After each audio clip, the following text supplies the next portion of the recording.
This is Switched On.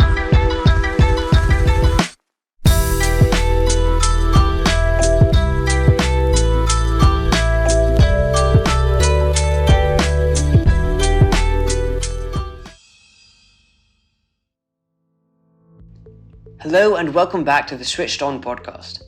This is your host, Akshay Koti Bhaskar, and for those of you who are new, this podcast is dedicated to those who find themselves struggling with the ominous task of choosing a career. Regardless of whether you're one of those people or not, and if you would like to ease the process of figuring out what career is truly right for you, or simply gain a more knowledgeable and informed perspective, look no further. Every session will present a different job from a different sector, and explore exactly what each job entails, as well as the required interests to work in the field. Today we have a very special guest coming from Bollywood, which, for those of you who don't know, is the Indian-based filmmaking and acting industry. Mr. Siddharth Anand is an Indian film director, writer and producer, who is best known for directing the action thriller films Bang Bang from 2014, War from 2019 and Pathaan from 2023. He has also scripted and directed romantic comedy films, including Salam Namaste from 2005, which is his debut, as well as a massive hit, becoming the overseas highest-grossing Bollywood film that year. As a director and producer, his job is to make business and creative decisions about film, television, stage, and other productions. He interprets a writer's script to entertain, inform, or instruct an audience.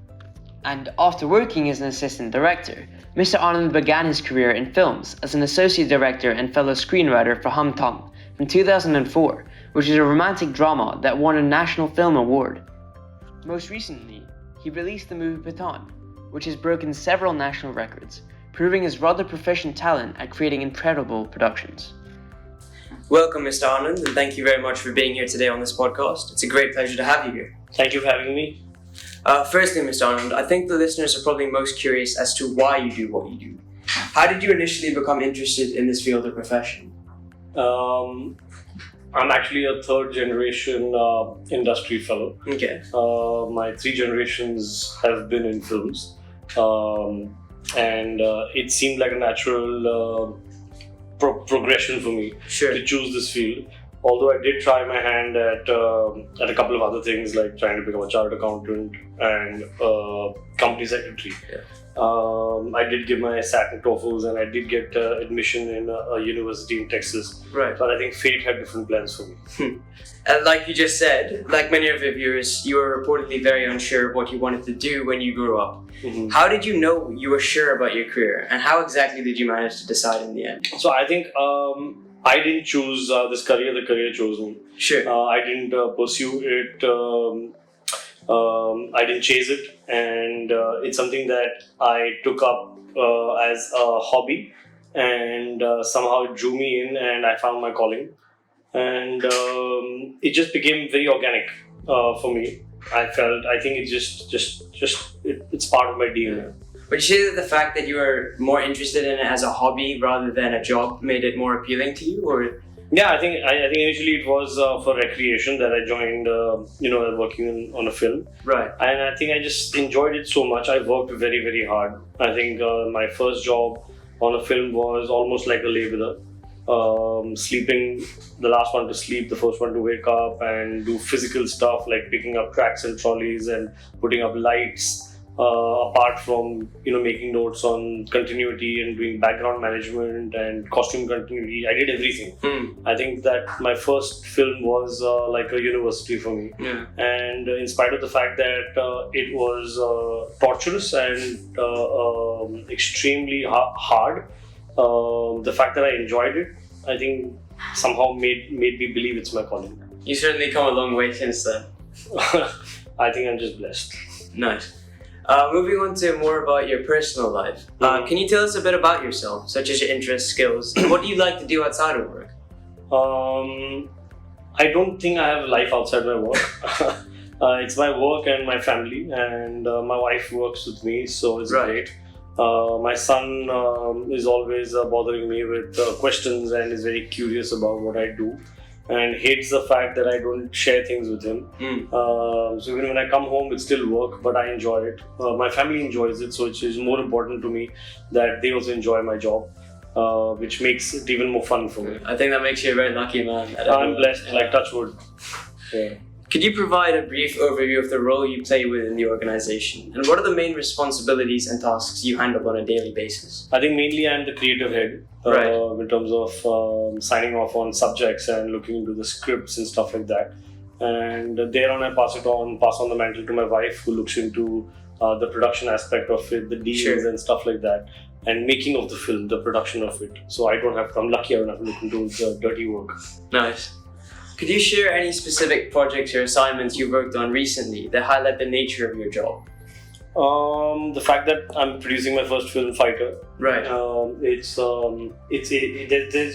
production is a thankless job, and it's just too holistic, and there's never a boundary as to what your limit is of your profession, of your job actually in the profession.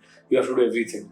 So would you say you have to adapt a lot then, because you have so much tasks on a daily basis? You have to enjoy it. Right. That's all I can say. Okay. What are the biggest challenges you face in your role, and how do you usually overcome those? People management is my biggest challenge, because there's so many egos at play and so many technicians and stars, and everybody has a distinct personality, and I have to satisfy each one of them just selfishly to get the best out of them for my film. So it's knowing how to maneuver people and their moods and the mood swings and their characteristics that I need to circumvent and maneuver. So that's the biggest challenge, is adapting to their personalities. Would you say you've always been very good at that, or is that something you learned? I'm terrible at that. Oh, I'm okay. not good at that. I have to try and do it. I'm 90% of the time I fail. Yeah, hopefully, have you gotten better since you started? No. Are there any particular aspects of your job that you find especially rewarding or fulfilling? When people like your work, yeah. So I work hard on music also. So when any party, I see people really dancing to my songs.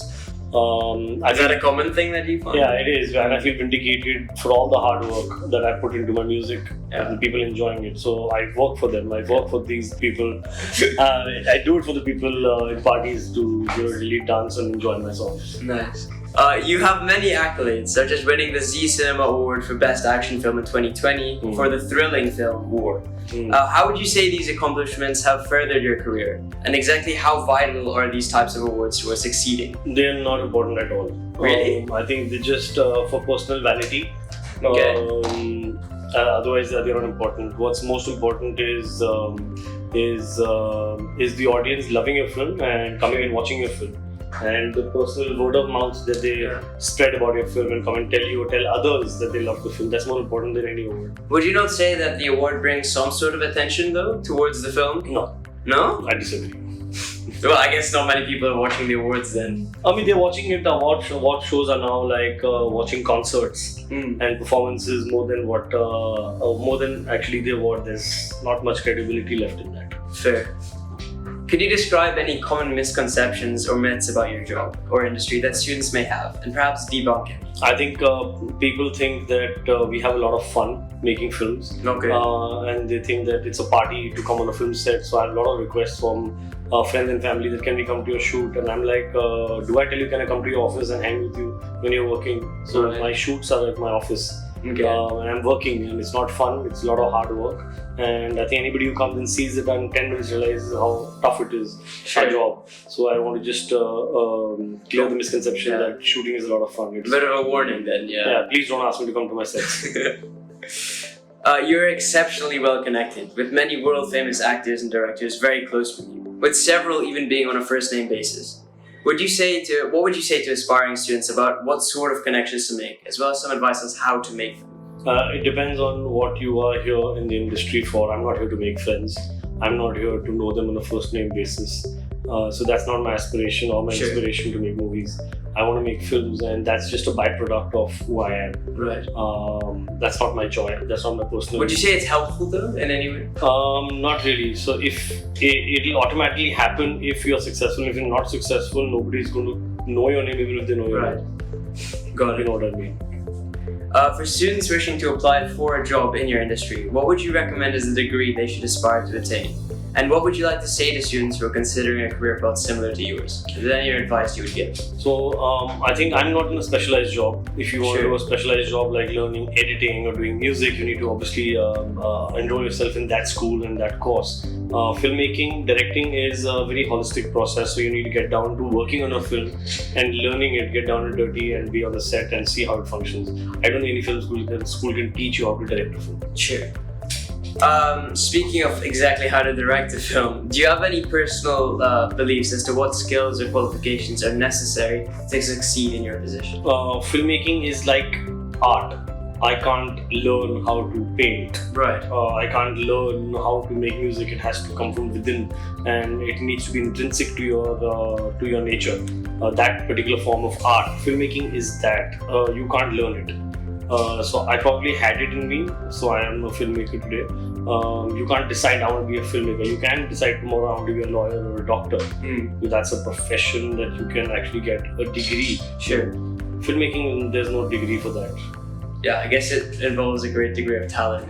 Inherent. And you have to have that in you. Speaking of inherent, your father was also a film producer, as you said. And a considerable number of people in Bollywood also have an inherited career in that they've taken on the roles of their parents. In your opinion, is there much difficulty entering Bollywood without a parental or other related background?